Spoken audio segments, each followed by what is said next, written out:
Қайырлы күн, құрметті оқырмандар, әріптестер. Ұлы жеңістің 75 жылдығына орай әртүрлі шаралар ұйымдастырылуда.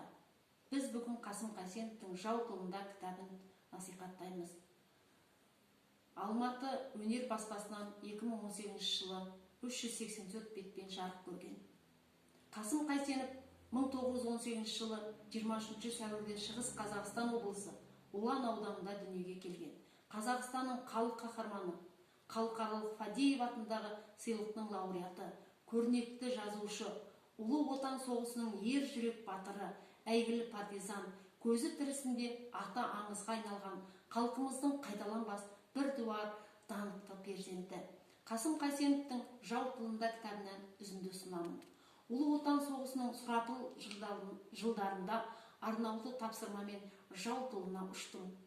Уақытша жау жайлаған Украина, Молдавия жерлерінде Карпат тауының парашютпен түсіп, қанды балақ фашист сойқандарының қарсы құрылған патриоттық астыртын ұйымның жұмысына қатысып, партизан отрядтарын, құрамаларын ұйымдастырып, кейіннен партизан отрядына басшылық еттім.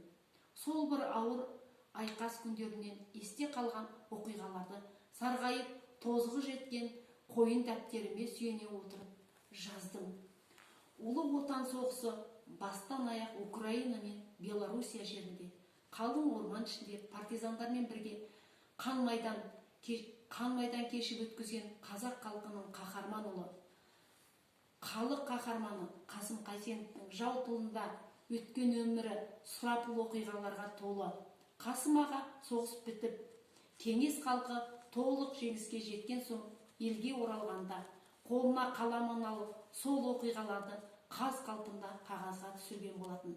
Батырдың басынан өткен оқиғалары жеке-жеке әңгімелер күйінде де автордың өлім мен өмірдің арасында арпалысқан кездері тұтас оқиға, хикаяттар ретінде өте қызықты баяндалады.